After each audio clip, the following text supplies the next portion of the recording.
Bayan ng Polomolok sa South Cotabato, kabilang sa mga napuruhan sa magnitude 7.8 na lindol. Samantala, PCG patuloy ang pagbabantay sa mga karagatan na naapektuhan ng pagyanig. Si Jana Madrid sa sentro ng balita.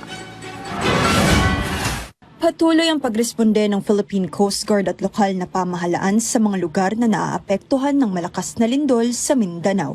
Kabilang na ang Polomolok, South Cotabato kung saan nakaranas pa rin ng aftershocks hanggang alas 9 kagabi. Ayon kay PCG spokesperson Commodore Noemi Cayabyab, suspendido pa rin ang biyahe ng mga watercraft habang patuloy na minomonitor ang posibleng paglakas ng alon at banta ng tsunami. Patuloy rin ang pakikipag-ugnayan ng PCG sa mga coastal barangay upang agad maipakalat ang alerts at safety instructions sa mga residente. Pag meron tayo na-receive na information na may tsunami warning, unang-una dapat po talagang gawin, Prof, ay lumikas na. Sumunod po sa evacuation protocols na ibibigay po ng lokal na otoridad.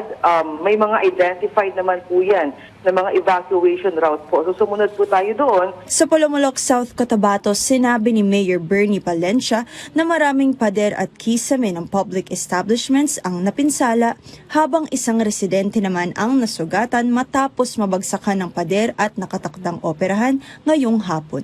Agad ding nag-deploy ang lokal na pamahalaan ng 4 na assessment teams upang suriin ang mga infrastruktura kabilang ang isang pangunahing tulay na hindi muna maaaring daanan ng heavy-loaded trucks. Siguro, yung pinaka-immediate na need natin dito, kasi yung DPWH nag-advise sa atin na unpassable sa mga malalaking truck, yung Silway 8 Bridge National Highway, that's Maharlika Highway, na final assist talaga kung hindi talaga kaya. Kasi even yung mga passers from Upper Valley of South Cotabato, North Cotabato, Sultan Kudarat, dito din dumadaan. Nagpasalamat naman si Mayor Palencia sa mga nakapreposition na food packs mula sa DSWD na agad na ipamahagi sa mga residenteng naapektuhan ng lindol habang patuloy ang assessment at monitoring sa kanilang lugar.